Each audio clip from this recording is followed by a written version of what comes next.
నమస్తే, welcome to reality check. ప్రస్తుతం మనతో పాటు ఉన్నారు AICC national coordinator Ambati Ramakrishna గారు. సార్ నమస్తే అండి. నమస్తే మేడం. సార్ నిన్న ప్రధాని మోదీ గారు హైదరాబాద్ వచ్చారు, పర్యటించారు, పలు కార్యక్రమాలలో పాల్గొన్నారు. ఫస్ట్ ఆఫ్ ఆల్ శంకుస్థాపన చేశారు, అభివృద్ధి కార్యక్రమాల్లో పాల్గొన్నారు. ఏం చెప్తారు? సహజంగా ప్రధానమంత్రి రాష్ట్రం అంటే దేశంలో అంతర్భాగం కాబట్టి అభివృద్ధి కార్యక్రమాలకి వచ్చారంటే సంతోషకరమైన విషయమే. పైగా మన నరేంద్ర మోడీ గారు వందే భారత్ రైలును కూడా వదిలిపెట్టరు. ఇప్పటి వరకు ఎన్ని రైళ్లు ప్రారంభోత్సవం జరిగితే అన్ని రైళ్లు అక్కడికి వెళ్లి జెండా ఊపిన ఇది మనకు తెలుసు. సో అదే రిమోట్ కంట్రోల్ ఢిల్లీ నుంచి కూడా చేయొచ్చు. బహుశా ఇక్కడ రాష్ట్ర ప్రభుత్వం మరి వారిని ఆహ్వానించిందో ఏమో తెలియదు కానీ ఎనీహౌ రాష్ట్ర అభివృద్ధి కోసం తోడ్పడతాను అంటూ అభివృద్ధి కార్యక్రమాలకు శంకుస్థాపనలకు రావటం అనేది డెఫినెట్ గా, అంటే అక్కడ బటన్ నొక్కారనుకోండి, ఇక్కడికి రావట్లేదు, బటన్ నొక్కి అంతా ఇదే చేసేస్తున్నారు అంటారు ప్రతిపక్షాలు. ఒకవేళ నిజంగా వచ్చి ప్రారంభోత్సవంలో పాల్గొన్నారు అనుకోండి, బటన్ నొక్కచ్చు కదా అని మీరే అంటారు. ఎలా మరి, ఏం చేయాలి?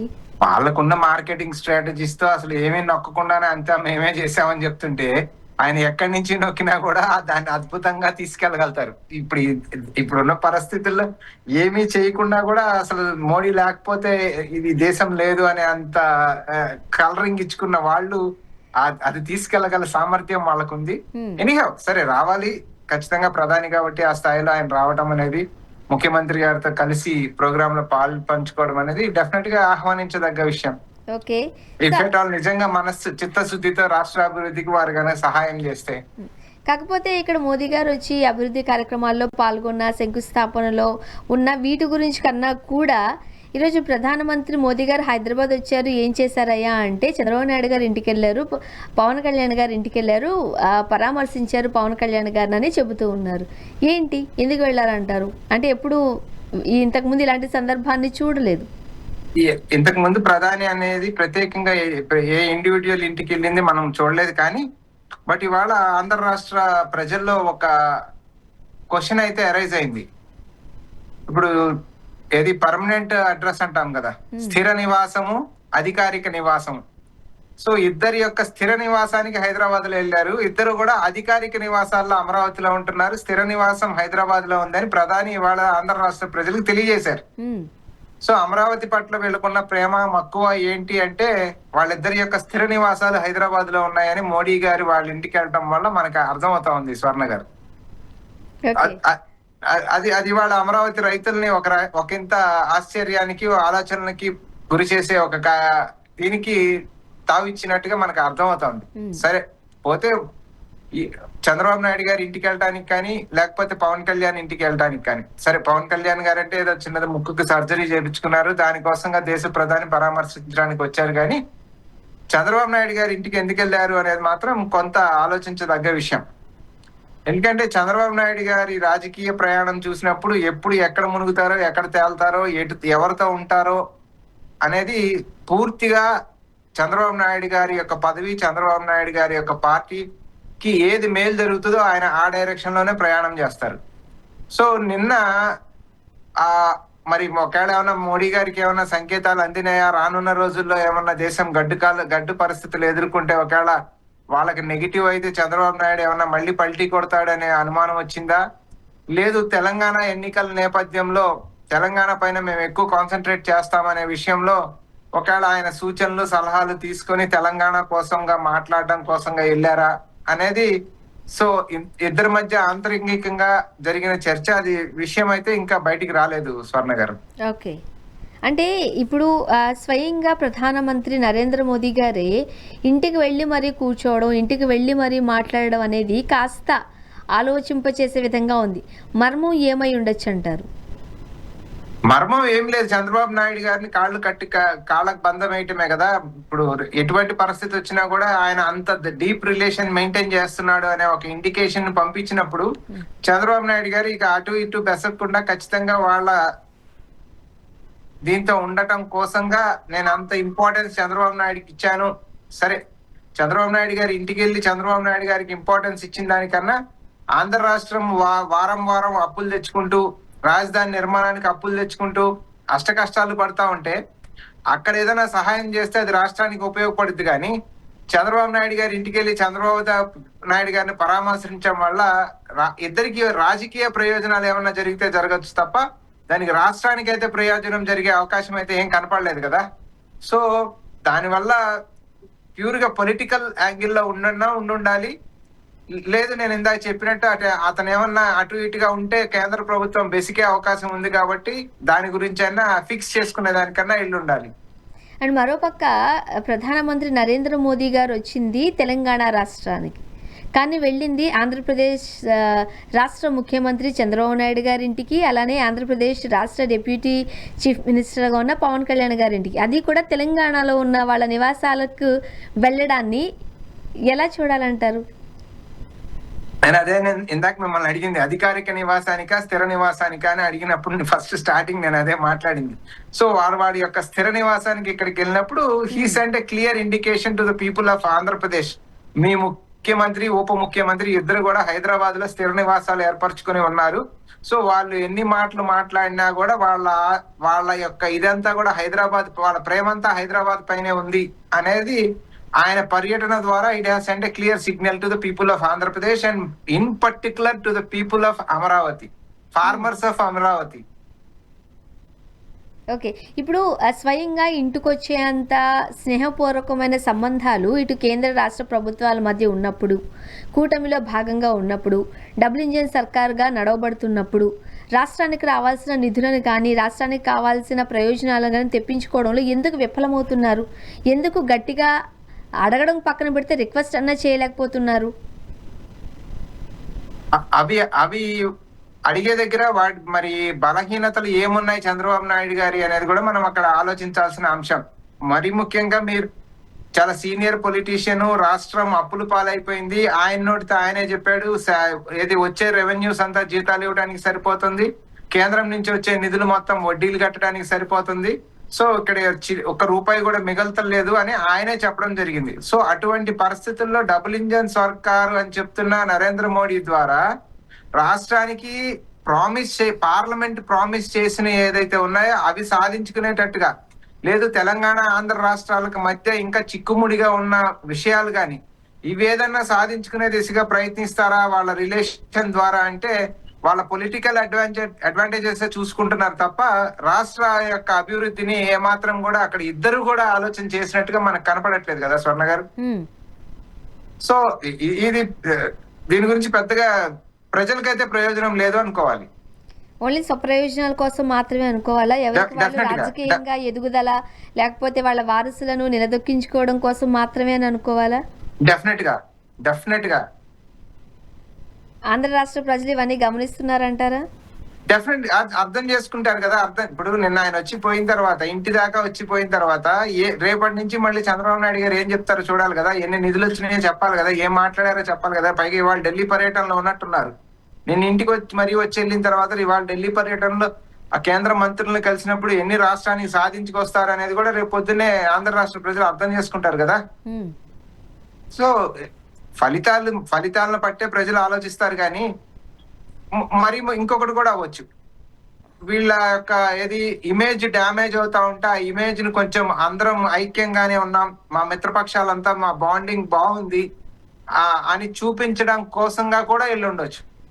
ఓకే సార్, మరో పక్క రాష్ట్రం తమిళనాడులో 108 స్థానాలతో సింగిల్ లార్జెస్ట్ పార్టీగా అవతరించినప్పటికీ నిన్న మొన్నటి వరకు చూసిన సందర్భం మనం చూసాం.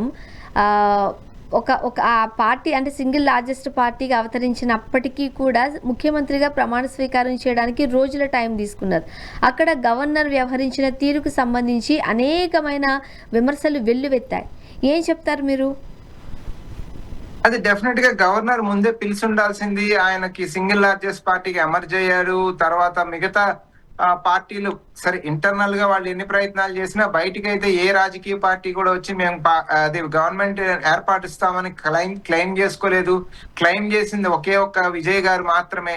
సో అటువంటి తరుణంలో గవర్నర్ ఆ రకంగా తీసుకోవడం వెనక అంతరార్థం ఏముంటది? ఒక గవర్నర్ అపాయింట్ చేసిన కేంద్రం యొక్క డైరెక్షన్లకు అనుగుణంగా నడుచుకున్న గవర్నర్. మరి ఒకవేళ వాళ్ళు ఎవరిని చీల్చి ఎవరిని కలిపి ఏమి చేద్దాం ఆ రాష్ట్రంలో ఎవరి ద్వారా ప్రభుత్వాన్ని ఏర్పాటు చేయిద్దాం అని కేంద్ర ప్రభుత్వం ఆలోచించిందో తెలియదు కానీ గవర్నర్ ఆ రకంగా మీనమేషాలు లెక్కించడం మాత్రం యావత్ రాష్ట్రంలో అందరి దగ్గర నుంచి కూడా విమర్శలను ఎదుర్కోవడం, అదే విధంగా భారతీయ జనతా పార్టీ గవర్నర్ వ్యవస్థని ఏ రకంగా ఆడిస్తా ఉంది అనేది ఇవాళ తేట తెల్లంగా దేశం మొత్తం చూసింది. దేశమే కాదు, ప్రపంచం చూసింది. సో డెఫినెట్ గా రాజకీయంగా కేంద్ర ప్రభుత్వం ఒక అడుగుజాడలో నడిచిన గవర్నర్ చివరికి అంతిమంగా తప్పని స్థితిలో ఆయన గవర్నర్ యొక్క కోరిక, కేంద్రంలో ఉన్న పెద్దల యొక్క కోరిక, ప్రభుత్వం అని కూడా అన్న గాని కొంతమంది సీనియర్ భారతీయ జనతా పార్టీ నాయకుల యొక్క కోరిక నెరవేరలేదని మనం ఇక్కడ అర్థం చేసుకోవాలి. అంటే గవర్నర్ ని అడ్డు పెట్టుకుని బీజేపీ చేసిన రాజకీయాలు ఏ మాత్రం సహించబోము, ఇది కరెక్ట్ కాదు ప్రజాస్వామ్యులు అని కూడా గట్టిగానే ఆరోపణలు ఎదుర్కొన్న పరిస్థితి బీజేపీ ఈ రోజు. ఎస్, డెఫినెట్ గా ఎదురు చూసింది. బట్ అక్కడ మనకి కమ్యూనిస్టులు ఇచ్చిన స్టేట్మెంట్ చూసినప్పుడు ఏఐడిఎంకే ద్వారా కలిసి మనం గవర్నమెంట్ ఫామ్ చేద్దాం, ఏఐడిఎంకే కి చీఫ్ మినిస్టర్షిప్ ఇద్దాం అని అనుకున్నారు స్టాలిన్ గారు అని కమ్యూనిస్టులు బయటకు వచ్చి మాట్లాడడం జరిగింది. ఇంకా వార్తాపత్రికల్లో ఇంకా కొంత న్యూస్ ఏమొచ్చిందంటే అసలు మనది మీరు కాదు మేము కాదు, అంటే డిఎంకే ఏడిఎంకే కాకుండా వీసీకేకి 2 ఎమ్మెల్యేలు ఉన్నారు, వీసీకేకి చీఫ్ మినిస్టర్షిప్ ఇచ్చి మన ఇద్దరం కలిసి వీసీకేతో గవర్నమెంట్ ఏర్పాటు చేపిద్దామనే ప్రయత్నం చేశారు అనే వార్తలు బయటకు వచ్చినాయి. సో ఆ ఈక్వేషన్స్ అన్ని వర్కౌట్ అవే దాని కోసంగా వాళ్ళకి కావాల్సినంత సమయాన్ని ఇచ్చే ప్రయత్నం కేంద్రంలోని వాళ్ళు గవర్నర్ ద్వారా చేయించారు. బట్ అది సక్సెస్ కాని పరిస్థితుల్లో ఇక తప్పలేదు, విజయ్ గారిని చీఫ్ మినిస్టర్షిప్ కి ఓత్ ఇవ్వాల్సిన పరిస్థితి అయితే వచ్చింది. అండ్ మరోపక్క ప్రధానమంత్రి నరేంద్ర మోదీ గారు కాంగ్రెస్ పార్టీని పారాసైట్ తో పోల్చడాన్ని ఏం చెప్తారు మీరు? అంటే ఒకసారి ఆలోచన చేసుకోవాలి అంటాను. 84 నుంచి ఈనాటి వరకు ఎన్ని రాజకీయ పార్టీలతో భారతీయ జనతా పార్టీ పొత్తు పెట్టుకుంది? భారతీయ జనతా పార్టీతో పొత్తు పెట్టుకున్న ఎన్ని రాజకీయ పార్టీలు ఇవాళ నామరూపాలు లేకుండా అయిపోయినాయి? కాంగ్రెస్ పార్టీతో పొత్తు పెట్టుకున్న రాజకీయ పార్టీల పరిస్థితి ఏంటి? కాంగ్రెస్ పార్టీతో పొత్తు పెట్టుకున్న ఏ రాజకీయ పార్టీ అన్నా పూర్తిగా నామరూపాలు లేకుండా పోయిందా? భారతీయ జనతా పార్టీతో పొత్తు పెట్టుకున్న పార్టీలు నామరూపాలు లేకుండా పోయినాయా? సో పారాసైట్ అని ఎప్పుడు అంటాం? ఏదానిపైన అయితే ఆధారపడి అవి జీవిస్తా ఉంటాయో దాన్ని పూర్తిగా నిర్మూలించింది పారాసైట్ అంటాం మనం. మీరు కాశ్మీర్ టు కన్యాకుమారి తీసుకోండి, వాళ్ళు పొత్తు పెట్టుకున్న పార్టీలు పీడీపీ తీసుకుంటారా, లేకపోతే పంజాబ్ లో అకాలీదళం తీసుకుంటారా? ఇక్కడ బీహార్ లో నిన్నగాక మొన్న చూసాం నితీష్ కుమార్ పరిస్థితి, ముఖ్యమంత్రి పదవి నుంచి ఎట్లా దించేసి వాళ్ళు లాక్కున్నారో చూసాం. జనతాదళ్ యునైటెడ్ పరిస్థితి తీసుకుంటారా? మహారాష్ట్రలో షిండేని చీల్చి శివసేనని వాళ్ళతో పొత్తు పెట్టుకున్న శివసేనని ఏం చేశారో చూసాం, ఎన్సీపీని ఏం చేశారో చూసాం. సో వాళ్ళు ప్రవర్తించే ప్రవర్తనని ఈవెన్ కర్ణాటకలో ఆయన నిలబడి మాట్లాడుతున్న కర్ణాటకలో కూడా జేడిఎస్ జనతాదళ్ దానికి ఒకానొక స్థితిలో ప్రధాని మంత్రిగా చేసిన దేవగౌడ పార్టీ ఇవాళ ఏ రకంగా తయారైంది? 2-3 జిల్లాలకు, మాండ్యా ప్రాంతంలో 2-3 జిల్లాలకు మాత్రమే పరిమితమైన పరిస్థితి ఆ జనతాదళ్ సెక్యులర్ పరిస్థితి భారతీయ జనతా పార్టీతో పొత్తు పెట్టుకోవడం వల్ల. మాతో పొత్తు పెట్టుకొని ఉన్న పార్టీలు ఏ రకంగా ఆ రకంగా దెబ్బతిన్నాయో చెప్పండి. ఒరిస్సాలో చూసాం బీజు పట్నాయక్ నిత్యం అంటే ఒక దశలో పొత్తు పెట్టుకున్నారు, ఒక దశలో వాళ్ళకి ఏ బిల్ కంటే ఆ బిల్లుకి మద్దతు ఇస్తూ వచ్చారు బీజు పట్నాయక్. ఇవాళ బీజు పట్నాయక్ పార్టీ పరిస్థితి ఏమైంది? సో ఆ రకంగా వాళ్ళతో పొత్తుల్లో ఉన్న వాళ్ళని కబలించే తత్వం వాళ్ళకుంది. వాళ్ళది పారాసైటిక్ లైఫ్ అంటాం. ఇంకొకటి ఇవాళ ఉత్తరప్రదేశ్ లో తీసుకున్నా, బీహార్ లో తీసుకున్నా, మహారాష్ట్రలో తీసుకున్నా, లేకపోతే కర్ణాటకలో తీసుకున్నా, వాళ్ళ అధికారంలో ఉన్న రాష్ట్రాల్లో మెజారిటీస్ ఆఫ్ ది స్టేట్స్ లో అన్ని పొత్తుల్లోనే ఉన్నాయి కదా. ఒక్కొక్క స్టేట్ లో 4-5 పార్టీలతో పొత్తుల్లో ఉండి అధికారంలో ఉన్నారు. అంతెందుకు ఆయన ప్రధానిగా నడిపిస్తున్న ఎన్డీఏ, కేంద్రంలోని ఎన్డీఏ ప్రభుత్వం పొత్తుల్లో ఉందా, లేకపోతే సింగిల్ లార్జెస్ట్ పార్టీగా వాళ్లే ఉండే అధికారాన్ని చలాయిస్తా ఉన్నారా? చంద్రబాబు నాయుడు గారును లేకపోతే అవతల నితీష్ కుమార్ గనక గట్టిగా అటొక్కాలు ఇటొక్కాలు లాగారంటే పడిపోయే ప్రభుత్వం అది. సో వాళ్ళు పొత్తులో ఉంటూ ఎదుటాళ్ళ మద్దతును ఆయన తీసుకుంటూ ఆయన మమ్మల్ని విమర్శించడం అనేది ప్రధాని స్థాయికి అది తగున?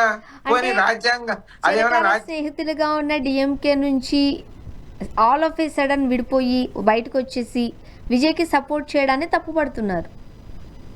మేడం డెఫినెట్ గా మేము డిఎంకే తో మిత్రత్వంలో ఉన్నాం, కాదనేది లేదు. వాళ్ళతో పొత్తులో ఉండే ఎలక్షన్ కి వెళ్ళాం, అది కాదనేది లేదు. కానీ అక్కడ ఒక విభిన్నమైన పరిస్థితి ఉత్పన్నమైంది. ఆ విభిన్నమైన పరిస్థితి ఉత్పన్నమైనప్పుడు గవర్నమెంట్ ఫామ్ చేసేదానికి సెక్యులర్ పార్టీస్ కలిసి ముందుకు రావాల్సిన బాధ్యత, కాన్స్టిట్యూషన్ కి ఎవరైతే ఒబే అవుతారో, డెమోక్రసీని ఎవరైతే ఒబే చేస్తారో ఆ రకమైన పార్టీని అక్కడ గవర్నమెంట్ ఏర్పాటు చేసేదానికి సహకరించాల్సిన బాధ్యత నిత్యం ఆ పదాలు మాట్లాడే మా పైన ఉంటుందా ఉండదా? ఏ రకంగానూ డిఎంకే గవర్నమెంట్ ఫామ్ చేసే ఛాన్స్ లేదు కదా. డిఎంకే గవర్నమెంట్ ఫామ్ చేసే ఛాన్స్ లేనప్పుడు ఆ ఐడియాలజీతో ఉన్న నెక్స్ట్ పార్టీ ఏదుంది? విజయ్ పార్టీ ఉంది. మరి అప్పుడు ఆయన పార్టీని మనం అక్కడ నిల్చోబెట్టి గవర్నమెంట్ ఫామ్ చేయించాలనా? లేదు బీజేపీ యొక్క కుట్రలు కుతంత్రాలకి ఆ రాష్ట్రాన్ని వదిలేసి బీజేపీకి అక్కడ ఎంట్రీ ఇచ్చి అది కూడా ఒక మతతత్వ రాష్ట్రంగా తయారు చేయాలనా? అంటే ఆలోచించాలి మోదీ కదా. మోదీ గారి వ్యాఖ్యలను ఒక 2 నిమిషాలు మనం పక్కన పెట్టి, చిరకాలంగా స్నేహంగా ఉన్న డిఎంకేతో విడిపోదామో లేదా బయటకు వద్దామో అని అనుకున్నప్పుడు నేరుగా స్టాలిన్ గారితో మాట్లాడొచ్చు. ఈరోజు మనం మద్దతు ఇవ్వాల్సిన అవసరం ఉంది, ఈ ప్రజాస్వామ్యంలో మన అవసరం విజయ్కి ఉంది అని మీరు మాట్లాడి బయటకు వస్తే బాగుండేదేమో. అదే అందుకే వాళ్ళు అందుకే వాళ్ళు ఇబ్బంది పడ్డారు కూడా. పార్లమెంట్లో కాంగ్రెస్తో పాటు కూర్చోవడానికి కూడా వాళ్ళు ఇష్టపడలేదు. స్టాలిన్ తో రాహుల్ గాంధీ గారు మాట్లాడారు. ఈ విషయాన్ని జయరాం రమేష్ గారు కన్ఫర్మ్ చేసి చెప్పారు. కనమౌళితో రాహుల్ గాంధీ గారు మాట్లాడారు. అదే వాళ్ళు ఇంకో సీనియర్ లీడర్ తో, పార్లమెంటరీ పార్టీ లీడర్ తో మల్లికార్జున్ ఖర్గే గారు మాట్లాడారు. మాకు ఇట్లా మార్కెటింగ్ చేసుకొని మేము ఇది మాట్లాడామని చెప్పుకునే అలవాటు లేదు, కొన్ని రహస్యంగానే ఉంచాలి కాబట్టి రహస్యంగా ఉంచాం. బట్ వాళ్ళందరితో మాట్లాడడం జరిగింది. మాట్లాడకుండా మేము ఎవరితో బయటికి రాలేదు. తర్వాత మరి ఎందుకు పార్లమెంట్ లో మీ పక్కన కూర్చోడానికి ఇష్టపడలేదు? అదే అదే అదే లెట్ మీ ఫినిష్ ప్లీజ్. 4వ తారీఖు సాయంత్రం నుంచే విజయ్ కి అవకాశం రాకుండా, ప్రజలు ఇచ్చిన మ్యాండేట్ ని గౌరవించకుండా భారతీయ జనతా పార్టీ డిఎంకేని ఏఐడిఎంకేని కలిపి వాళ్ళ ద్వారా రాజ్యం చేద్దాం తమిళనాడులోనే ప్రయత్నాలు 4వ తారీఖు సాయంత్రం నుంచే మొదలు పెట్టానే అనే క్లియర్ కట్ ఇన్ఫర్మేషన్ మా దగ్గర ఉన్నప్పుడు మేము వేగంగా పావులు కదపాలన్నా అవసరం లేదా? సో అందుకోసంగా మేము వేగంగా పావులు కదపాల్సిన పరిస్థితి ఉత్పన్నమైంది. ఈ రోజు అనుకున్న రకంగా విజయ్ గారిది అక్కడ గవర్నమెంట్ ఏర్పాటు చేసేదానికి కాంగ్రెస్ పార్టీ సహకరించింది. నిన్న కూడా మీరు ఆయన ప్రమాణ స్వీకారం చేసినప్పుడు ఆయన మాట్లాడినది చూడండి, సోషల్ జస్టిస్, డెమోక్రసీ, కాన్స్టిట్యూషన్ ఇవే మాట్లాడారు. Even Congress also stands for it. So అటువంటి తరుణంలో డెఫినెట్ గా మా బాధ్యత అయితే ఉంటుంది. ఇవాళ ముఖ్యమంత్రి విజయ్ గారు కూడా బహుశా స్టాలిన్ గారిని వెళ్ళి కలిసి వచ్చినట్టున్నారు. So end of the day end of the day ఈ మతతత్వ పార్టీలకు వ్యతిరేకంగా ఉండే అనేది ఈ రోజు కాకపోతే రేపైనా ఒక గంట సేపు బాధ ఆవేశమో రావచ్చు, మళ్ళా అర్థం చేసుకుంటాయి, అన్ని సర్దుకుంటాయి, అంతా కలిసిమెలిసే ఉండాల్సిన పరిస్థితి అయితే ఉంది. నిన్న మమతా బెనర్జీ గారు కూడా స్టేట్మెంట్ ఇచ్చారు. ఇక అయిపోయింది ఏదో అయిపోయింది, కమ్యూనిస్టులు, కాంగ్రెస్, తృణమూల్ కాంగ్రెస్, యాంటీ బీజేపీ పార్టీలు అన్ని కూడా ఒక గొడుగు కిందకు వచ్చి మనం పని చేయాల్సిన అవసరం ఉంది అని ఈ రోజు ఆమె కూడా మాట్లాడుతా ఉన్నారు. అదే గతంలో రాహుల్ గాంధీ గారిని కొంచెం పలచనగా మాట్లాడిన మమతా బెనర్జీ గారు ఇవాళ రాహుల్ గాంధీ నాయకత్వం పట్ల ఏంటి ఆయన శక్తి అనేది ఆమెకు అర్థమైంది. సో కలిసి పనిచేద్దామని ఆమె కూడా ప్రపోజల్ పంపింది. చూద్దాం అది ఏ షేప్ తీసుకుంటుందో, ఎటువైపు లీడ్ చేస్తుందో అని. నిన్న తమిళనాడులో విజయ్ గారి ప్రమాణ స్వీకారోత్సవం సందర్భంగా మొత్తం మెయిన్ అట్రాక్షన్ గా రాహుల్ గాంధీ గారిని చూసాం. స్టేజ్ పైన ఇద్దరు ముచ్చటించుకున్నారు, చాలా విషయాలకు సంబంధించి మాట్లాడుకుని ఉంటారు, మనం చూసాం మీడియాలో. డెఫినెట్ గా అంటే ఒక జాతీయ పార్టీగా కొత్తగా ఎన్నికైన ముఖ్యమంత్రి, కొత్తగా స్టార్ట్ చేయబడిన రాజకీయ పార్టీ, అప్పటికప్పుడు తమిళ ప్రజలు ఇచ్చిన మ్యాండేట్ తో ఎన్నికైన ముఖ్యమంత్రి, మా మద్దతుతో అక్కడ ఏర్పడుతున్న ప్రభుత్వం. సో డెఫినెట్ గా ఆ వేదిక పైకి leader of the opposition Rahul Gandhi గారు రావటం, ఆయనకి అండగా మేము ఉంటామని చెప్పడం, ఆ ప్రభుత్వాన్ని ముందుకెళ్ళడానికి మా సహాయ సహకారాలు అందిస్తానని రాహుల్ గాంధీ గారు భరోసా ఇవ్వటం అనేది డెఫినెట్ గా తమిళ ప్రజలు ఆహ్వానించారు. అండ్ ఆల్వేస్ రాహుల్ గాంధీ గారు అన్ని రాష్ట్రాలు, అన్ని భాషలు అంతా నాకు సమానమే అంటారు కాబట్టి ఆయన అక్కడికి రావటం జరిగింది, వాళ్ళకి అండగా నిలబడటం జరిగింది. అండ్ నిన్న హైదరాబాద్కి ప్రధానమంత్రి నరేంద్ర మోదీ గారు వచ్చినప్పుడు అభివృద్ధి కార్యక్రమాలకు అధికారికంగా సమావేశం అయినప్పుడు కొన్ని ఆసక్తికరమైన వ్యాఖ్యలు చేశారు. రేవంత్ రెడ్డి గారిని కూడా మాతో వచ్చేయండి అన్నారు. రేవంత్ రెడ్డి గారిని మాతో వచ్చేయండి అంటే నాకు ఆయన ఇంటెన్షన్ నరేంద్ర మోడీ గారి ఇంటెన్షన్ అర్థం కాల. ఎందుకంటే భారత ప్రజాస్వామ్యంలో ఫెడరల్ స్ట్రక్చర్ లో ఒక ముఖ్యమంత్రి డెఫినెట్ గా ప్రధానమంత్రికి అర్జీ పెట్టుకుంటారు. నా రాష్ట్ర అభివృద్ధికి నాకు ఇవి కావాలి అని అర్జీ పెట్టుకుంటారు. అది నెరవేర్చాల్సిన బాధ్యత కేంద్ర ప్రభుత్వానికి ఉంది. సో అదే రకంగా ఆయన నిన్న డయాస్ పైన మన్మోహన్ సింగ్ గారు మీరు ముఖ్యమంత్రిగా అంటే నరేంద్ర మోడీ ముఖ్యమంత్రిగా ఉన్నప్పుడు మీకు సహాయ సహకారాలు అద్భుతంగా అందించారు. సో ఆ తోడ్పాటుని నాకు కూడా అందిస్తే నేను నా రాష్ట్రాన్ని కూడా మంచిగా అభివృద్ధి చేసుకుంటా. జాతీయ స్థాయిలో ఆ ఏది ఆ, జాతీయ జీడిపికి మేము కూడా కాంట్రిబ్యూట్ చేస్తాం, మా జిఎస్డిపిని పెంచుకుంటాం అని ముఖ్యమంత్రి గారు విజ్ఞప్తి చేయడం జరిగింది తెలంగాణ అభివృద్ధిని కాంక్షించి. దాన్ని ఆయన రాజకీయ కోణంలోకి తీసుకెళ్లి ఆ మన్మోహన్ సింగ్ లో టైంలో వచ్చిన నిధులు మీకు ఇస్తే సగమే వస్తాయంటే, మన్మోహన్ సింగ్ గారి టైంలో వ్యాట్ ఉన్నింది, జిఎస్టి లేదు. ట్యాక్సెస్ మొత్తం ఏ రాష్ట్రం యొక్క ట్యాక్సెస్ ఆ రాష్ట్రం ఖర్చు పెట్టుకునేది. ఈ రోజు ట్యాక్సెస్ మొత్తం సెంట్రల్ గవర్నమెంట్ కి వెళ్ళిన తర్వాత సెంట్రల్ గవర్నమెంట్ డెవల్యూషన్ ఫండ్ ఇస్తే దాన్ని మనం తీసుకుంటున్నాం. కానీ దానికి వ్యాట్ లో ఉన్న పీరియడ్ లో ఉన్న దీనికి జిఎస్టి పీరియడ్ లో ఉన్న దీనికి తీసుకొచ్చి ఎట్లా కంపేర్ చేసి ఫండ్స్ ఎట్లా మ్యాచ్ చేసి మాట్లాడతారు నరేంద్ర మోడీ గారు. సో అది కూడా చెప్తూ మీకు తగినన్ని నిధులు కావాలంటే నాతో వచ్చేయంటున్నారు.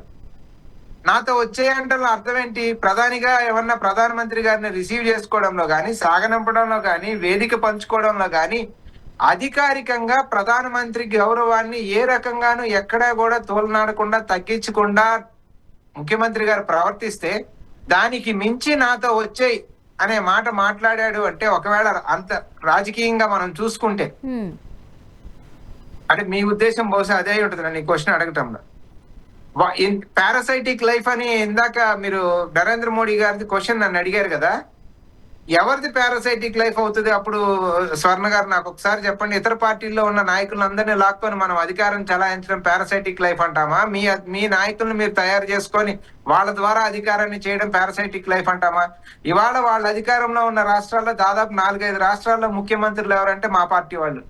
వాళ్ళ కేంద్రంలో మంత్రులుగానో లేకపోతే వాళ్ళ దగ్గర ఉన్న పెద్ద పెద్ద నాయకులుగా చలామణి అవుతున్న దాదాపు 40% లీడర్స్ ఎవరంటే కాంగ్రెస్ నాయకులు. మీరు ఇక్కడ అది మహారాష్ట్రలో అజిత్ పవార్ ని తీసుకోండి, ఎవరంటే ఒకనాటి కాంగ్రెస్ నాయకుడు, తర్వాత ఎన్సీపీ నాయకుడు అయితే అయ్యి ఉండొచ్చు. సో గుండు గుత్తాగా కాంగ్రెస్ పార్టీ ఫ్యాక్టరీలో తయారైన నాయకులను మొత్తాన్ని మీరు తీసుకెళ్లి మా నాయకుల ద్వారా, ఈవెన్ ఆంధ్రాలో చూసుకోండి, అటు పురంధరేశ్వరి గారు లేకపోతే కేంద్ర మంత్రిగా చేసిన పురంధరేశ్వరి గారు, అట్లే రాష్ట్ర ముఖ్యమంత్రిగా చేసిన కిరణ్ కుమార్ రెడ్డి గారు. సో సమస్త నాయకత్వం కాంగ్రెస్ నాయకత్వం లేకపోతే బీజేపీ లేదు అనే ఒక ఇండికేషన్ కదా. అంటే వాళ్ళు ఒక్కొక్కరుగా చేజారిపోతున్నప్పుడు వాళ్ళని అడ్డుకోవాల్సిన అంటే మీ దగ్గరికి గ్రాప్ చేసుకోవడంలో మీరు విఫలమయ్యారు, వాళ్ళు సక్సెస్ అవుతున్నారు. రాజకీయాలు అంటే అంతే కదా, దాంట్లో ఎవరిని మనం తప్ప అంటారు? అదే మేడం, దాంట్లో ఎవరిని తప్పనట్లా. ఈ పారాసైటిక్ లైఫ్ ద్వారా ఏదైతే పారాసైటిక్ దీని ద్వారా వాళ్ళు లీడ్ చేస్తున్నది ఉండరే, అన్నిటికన్నా దీని అన్నిటికన్నా మరీ ముఖ్యంగా భారతీయ జనతా పార్టీ కేంద్ర ప్రభుత్వం ఆధారపడింది దేనిపైన ఆధారపడిందంటే ఈడీ, సిబిఐ అటువంటి వాటిపైన. Election commission of India, Dushyant Dave అని ఒక సీనియర్ అడ్వకేట్ చెప్పారు, గతంలో రిటైర్ అయిన 2014 తర్వాత రిటైర్ అయిన సుప్రీంకోర్టు జడ్జెస్ ఇచ్చిన కొన్ని జడ్జిమెంట్లు కేంద్రానికి అనుకూలంగా ఉన్నాయని దుష్యంత్ దావే గారు చెప్పడం. సో ఇటువంటి వ్యవస్థల్ని ఆధారం చేసుకొని, సో దానిపైన వాటిపైన పారాసైట్ గా ఆధారపడి వాటిని పెట్టి బెదిరించి సువేందు అధికారిని అవినీతి పరుడని అనకూడని మాటలు విమర్శించకూడని విమర్శలన్నీ చేసింది ఎవరు? నరేంద్ర మోడీ. హేమంత బిశ్వా శర్మని విమర్శించింది ఎవరు? నరేంద్ర మోడీ, అమిత్ షా. అదే విధంగా మీరు అజిత్ పవార్ ని విమర్శించింది ఎవరు? అమిత్ షా, నరేంద్ర మోడీ. ఇవన్నీ వదిలేద్దాం. 2019లో ఆంధ్రప్రదేశ్ రాష్ట్రంలో తీసుకుంటే చంద్రబాబు నాయుడు గారిని విమర్శించిన విమర్శలు, చంద్రబాబు నాయుడు గారు నరేంద్ర మోడీని వ్యక్తిగతంగా అదే విధంగా భారతీయ జనతా పార్టీని రాజకీయంగా విమర్శించినంత విమర్శ ఈ దేశంలో ఏ రెండు రాజకీయ పార్టీలు అంత ఘోరంగా తిట్టుకోలే. అటువంటి చంద్రబాబు నాయుడుతో కూడా నిన్న ఇంటికెళ్ళి మరి మీరు ఇది చేసుకొచ్చిన తర్వాత మొన్నటికి మొన్న బెంగాల్ సీఎం సువేందు అధికారికి సంబంధించి ఆనాడు బీజేపీలో ఉన్న బీజేపీ నాయకులు మోదీ గారు చేసిన ఆరోపణలు అంతా ఇంత కాదు, మీరు రోజు ముఖ్యమంత్రిగా చేసి కూర్చోబట్టలేదు. అదే, సో అది పారాసైటిక్ లైఫ్ అంట. ఇదన్నీ పక్కన పెడదాం మేడం.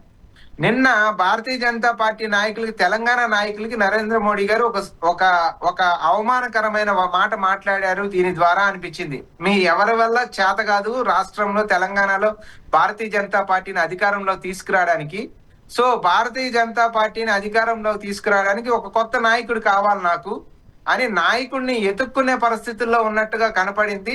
ఈ నాయకులంతా ఫెయిల్యూర్ నాయకులుగా వాళ్ళ నాయకుల్ని, సొంత నాయకుల్ని, వాళ్ళు తయారు చేసుకున్న నాయకుల్ని, భారతీయ జనతా పార్టీ నాయకుల్ని వాళ్ళందరినీ కూడా అవమానించినట్టుగా కనపడింది నరేంద్ర మోడీ గారు. సో ఇంకొకటి సార్, నిన్న దేశానికి ఒక 10 సూచనలు చేశారు. వంట నూనెలు ఎక్కువగా వాడొద్దన్నారు, విదేశాలకు వెళ్ళొద్దన్నారు, మధ్యతరగతి కుటుంబీకులు ఖర్చులు తగ్గించుకోమన్నారు, బంగారం కొనడం తగ్గించుకోమన్నారు. ఇలా అంటే ఒక సగటు వ్యక్తి ఏం తినాలి, ఎక్కడికి వెళ్ళాలి, ఏం చేయాలి అంతా కూడా ప్రధానమంత్రి నరేంద్ర మోదీ గారే డైరెక్షన్స్ ఇస్తూ ఏం చేయాలో ఏం చేయకూడదో చెప్పడాన్ని ఎలా చెప్తారు మీరు, ఎట్లా వివరిస్తారు? మేడం, వీళ్ళకి ఒక విజన్ లేదు, వీళ్ళకి ఒక ఆలోచన లేదు, పరిపాలన పైన పట్టు లేదు. భగవంతుడు దయ వల్ల, భగవంతుడి నామస్మరణతో వీళ్ళు అధికారంలో కూర్చుంటున్నారే తప్ప, మీరు తీసుకోండి అప్పటికప్పుడు నోట్ల రద్దు. ఆ రోజు మన్మోహన్ సింగ్ గారు చెప్పారు 2% ఇండియన్ జీడిపి పడిపోతుందని చెప్పారు, అట్లే పడిపోవడం జరిగింది. ఇప్పుడు తర్వాత మనం ఏది అర్ధాంతరంగా ప్రకటించడం వల్ల ఆ క్యూ లైన్ లో దాదాపు 150 మంది 160 మంది చనిపోవడం కూడా చూసాం. అదే విధంగా అర్ధాంతరంగా లాక్డౌన్, ప్రజలకి చెప్పకుండా అర్ధాంతరంగా లాక్డౌన్ చేయడం వల్ల ఎంతమంది చనిపోయారో, ఎంతమంది ఇబ్బందులు పడ్డారో, అవస్థలు పడ్డారో మనం చూసాం కరోనా టైంలో. సో ఇవాళ మనం అర్ధాంతరంగా రాత్రికి రాత్రి చెప్పకుండా డెసిషన్స్ తీసుకుంటున్నాడు నరేంద్ర మోడీ అంటున్నాం కాబట్టి ముందుగానే ఒక హింట్ ఇచ్చినట్టుగా మాట్లాడాడు ఆయన. కానీ మార్చి 9వ తారీఖు ఇదే విషయాన్ని రాహుల్ గాంధీ గారు ఫిబ్రవరిలో 26, 27 అక్కడ యుద్ధం మొదలైతే మార్చి 9వ తారీఖు రాహుల్ గాంధీ గారు కాషన్ ఇవ్వడం జరిగింది.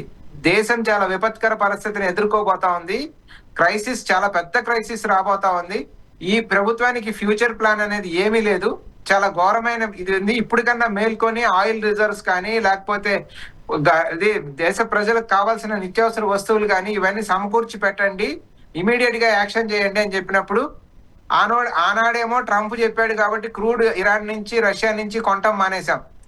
ఇప్పుడు దాని ప్రతిఫలాన్ని అనుభవించబోతున్నాము అనేది నిన్న ఆయన చెప్పిన సూచనలు బట్టి మనకు అర్థమవుతా ఉంది. ఇంకొకటి కూడా ఆలోచించండి మేడం, అద్భుతమైన ఎకానమీ అన్నాడు, $1 వాల్యూ అన్నారు, పెట్రోల్ డీజిల్ ప్రైజ్లు అన్నారు, అదే యూపీఏ 2లో అదే ఎలక్షన్ ప్రచారం మేమున్న రోజుల్లో. ఇవాళ డాలర్ వాల్యూ $1 ఎంత అయిందంటే $95 అయింది. $1 = 95 రూపీస్ కి తీసుకెళ్లారు, అది ఎక్కడికి వెళ్ళి ఆగుతుందో తెలీదు. అదే విధంగా పెట్రోల్ డీజిల్ ప్రైజులు ఇవాళ ఆకాశాన్ని అంటున్నాయని మాట్లాడుతున్నారు నరేంద్ర మోడీ గారు. ఏది నెల 2 నెలలకే బ్యారెల్ $100 అయితే మన్మోహన్ సింగ్ ప్రభుత్వంలో దాదాపు 2 సంవత్సరాల పాటు $115 బ్యారెల్ ఉంటే కూడా ఆయన భరించి $64 పెట్రోల్, $58 డీజిల్ ఇవ్వగలిగిన శక్తి మన్మోహన్ సింగ్ ది. ఇవాళ 100 టచ్ అయ్యేటప్పటికి గగ్గోలు పెడుతున్నారు రోడ్డు మీదకి వచ్చి నరేంద్ర మోడీ గారు. సో అంత అసమర్థంగా ఉంది ఈ కేంద్ర ప్రభుత్వం అనేది అర్థం చేసుకోవాలి. తర్వాత ఆయిల్ కొనుగోళ్లు కావచ్చు, లేకపోతే ఏది ట్రావెల్ కూడా తగ్గించుకోమని చెప్తా ఉన్నారు. ఆయనేమో ఎలక్ట్రికల్ వెహికల్స్ ఆయనేమో రేపు పొద్దునే 4 దేశాల పర్యటనకు బయలుదేరుతా ఉన్నారు. ప్రజలను మాత్రం మీరు పర్యటనలు తగ్గించుకోమన్నారు. ఇంకొక విషయం, అతని స్టేట్మెంట్ ఏంటంటే హవాయి చెప్పలతో తిరిగేవాడు కూడా హవాయి జహాజ్ అంటే విమానంలో తిప్పుతాను అనేది అతని స్టేట్మెంట్. సో హవాయి చెప్పల వాళ్ళని హవాయి జహాజులో తిప్పుతానని చెప్పిన నరేంద్ర మోడీ గారు ఇవాళ స్తోమత ఉంది, అంతో ఇంతో తన సొంత బైకో, సొంత కారో, పెట్రోలో, డీజిలో పోయించుకొని తిప్పుకోగలిగిన వాళ్ళని కూడా మీరు అవి తిప్పొద్దు అంటున్నారు. సో దేశాన్ని ఏ స్థాయిలో తీసుకెళ్తానని చెప్పి ఏ స్థాయికి తీసుకొచ్చారు అర్థం చేసుకోండి.